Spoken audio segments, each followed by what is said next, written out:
میں آپ کے اندر ایک قوت ارادی پیدا کرنا چاہتا ہوں. ہمتیں مت ہارو، بزدل مت بنو. کسی شیر کو اگر کوئی ہجڑا کہہ دے وہ شیر ہجڑا نہیں ہوتا. کسی مرد کو عورت کہہ دیں وہ مرد عورت نہیں ہو جاتی. عورت کو مرد کہنے سے وہ عورت مرد نہیں ہو جاتی.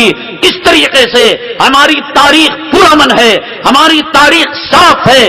ولا تسبوا الذین يدعون من دون اللہ فیسبوا اللہ عدوا بغیر علم.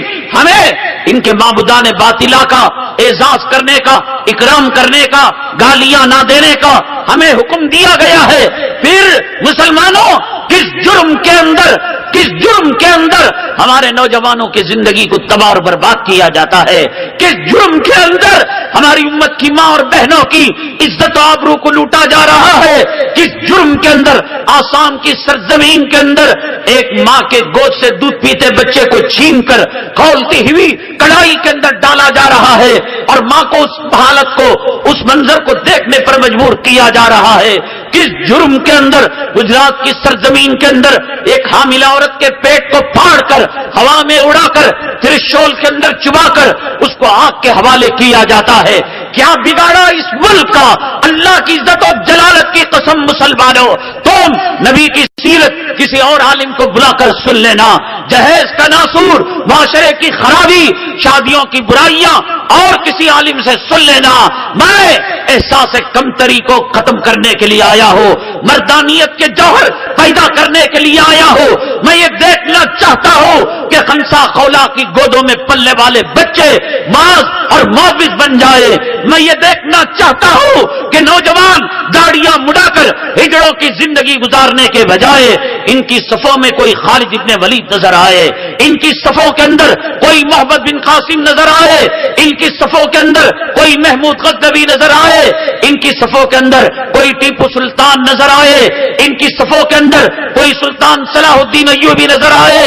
ان بوڑھوں کی صفوں کے اندر میں حضرت ابو ایوب انصاری کو دیکھنا چاہتا ہوں، حضرت طلحہ، حضرت زبیر، حضرت عبد الرحمن ابن عوف کے نقشے کو دیکھنا چاہتا ہوں. ہجڑا پن چھوڑو، بزدلی چھوڑو. نہ دہشت گرد تھے، نہ ہیں، نہ رہیں گے. نہ اسلام اس کی اجازت دیتا ہے، نہ قرآن اس کی اجازت دیتا ہے. لیکن یہ بھی کوئی امن والی زندگی نہیں کہ کوئی ہماری ماں کی آبرو لوٹنے کے لیے آئے، ہماری بیوی کے آبرو لوٹنے کے لیے آئے، اللہ کے گھر کو ڈھانے کے لیے آئے، علماء کو شہید کرنے کے لیے آئے، نوجوانوں کی زندگی کو تباہ اور برباد کرنے کے لیے آئے.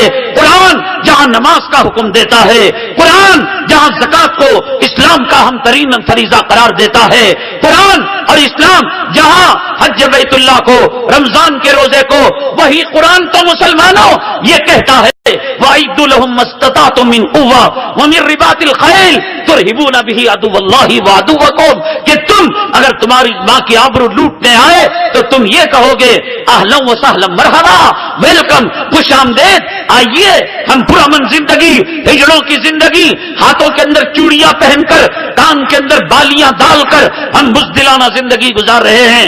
آؤ لوگوں، میری ماں کی عزت سے کھیلو، میری بیٹی کی عزت سے کھیلو، میری بیوی کی عزت سے کھیلو. یہ کون سا دھرم اجازت دیتا ہے، یہ کون سا مذہب اسلام اجازت دیتا ہے کہ ہمارے سامنے میناروں کو ڈھایا جائے، مسجد کو شہید کیا جائے، مدارس کو بدنام کیا جائے، کلام پاک کے اوراق پر AK-47 چلایا جائے، کلام پاک کے اوراق کو زمین کے اندر ڈال کر جوتوں تلے روندا جائے، کلام پاک کے اوراق کے اندر غلاظت رکھ کر ریلوے اسٹیشنوں کے اندر پھینکا جائے؟ کیا مذہب اسلام اس بات کی اجازت دیتا ہے کہ ماؤں کی عزت لٹتے رہے اور امن کے نام پر مسلمان خاموش رہے؟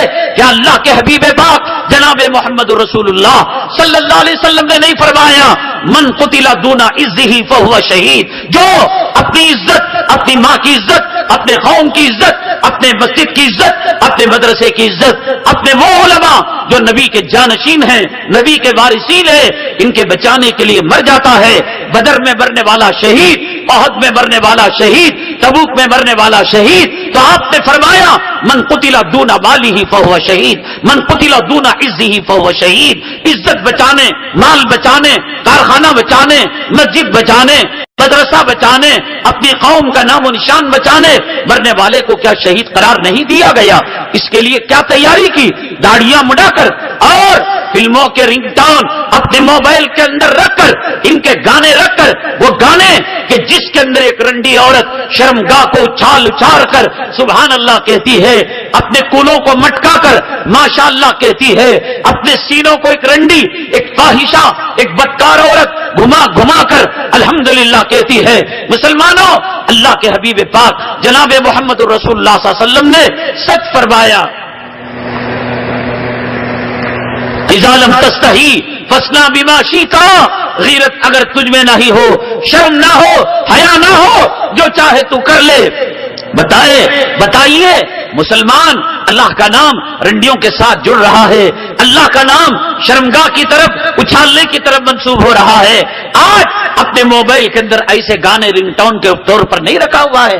کیا کرتے ہیں فٹ پاتھوں پر بیٹھ کر، کیا کرتے ہیں رات کے 11 بجے 12 بجے یہ چائے کے ہوٹلوں میں اور شربت کی دکانوں میں پیپسی اور کوک پی کر یہ کیا کر رہے ہیں؟ کون سا ویڈیو ڈاؤن لوڈ کر رہے ہیں؟ کیا یہ دیکھ رہے ہیں کہ فلسطین کے اندر ہماری ماں اور بہنوں کے ساتھ کیا سلوک کیا جا رہا ہے؟ کیا یہ دیکھ رہے ہیں کہ افغانستان کے اندر، عراق کے اندر، صومالیہ کے اندر، رنگون کے اندر، برما کے اندر، شاملی کے اندر، مظفر نگر کے اندر کیا یہ مسلمانوں ہماری ذمہ داری نہیں ہے؟ کیا ہم کل ہماری ماں کو چھوڑ دیں گے، اپنی بیٹی کو چھوڑ دیں گے، اپنی بہو کو چھوڑ دیں گے؟ ارے کس طرف بھاگ رہے ہو؟ ہجڑو، بزدلو، آؤ، اسلام تمہیں ہجڑے پن کی اجازت نہیں دیتا، بزدلانہ پن کی اجازت نہیں دیتا۔ دیکھو یہ فلمیں کام آنے والی نہیں۔ میرے نوجوان، تو داڑھی مڈا کر تو چمڑا نکال لے، تو ہیرو نہیں بن سکتا۔ اللہ کی نگاہ میں تو زیرو ہے، فرشتوں کے نگاہ میں تو زیرو ہے۔ المرء ما من احبا، ان علماء کی شکلیں اپنا لے، پیران پیر کی شکل اپنا لے، نبی کی صورت کو اپنا لے، نبی کی سیرت کو اپنا لے، صدیق و فاروق کی صورت کو اپنا لے۔ کل قیامت کے دن اللہ کے عرش کے سائے کے علاوہ کوئی سایہ نہیں ہوگا، حوض کوثر کے علاوہ کوئی حوض نہیں ہوگا اور کوئی پانی نہیں ہوگا۔ اس وقت یہ صدیق فاروق کام دیں گے۔ یہ آج فلموں میں ناچنے والے، میری ماں کس طرف تو جا رہی ہے، کس طرف تو دوڑ رہی ہے؟ رنڈیوں کے پیٹرن کو اپنا کر، رنڈیوں کے کپڑوں کو اپنا کر، رنڈیوں کے فیشن کو اپنا کر۔ میری ماں قیامت کے دن اللہ تبارک تعالیٰ ان کی شرمگاہوں کو ان کی پیشانی پر لٹکا دے گا جو دنیا کے اندر بدکاری کیا کرتے تھے۔ جہنم خود ان سے جہنمی پناہ مانگے گے، اے اللہ آگ کا عذاب دے دے، سام کا عذاب دے دے، بچھو کا عذاب دے دے۔ یہ ہیرو ہیروئن جن کی شرمگاہیں ان کی پیشانی پر لٹکی ہوئی ہیں اور گندا مواد نکل رہا ہے، کاش نوجوان کسی کتے کی نقل کر لیتا تو شاید بچ جاتا، کسی گیدڑ کی نقل کرتا شاید بچ جاتا، کسی بھالو کی نقل کرتا شاید تو بچ جاتا۔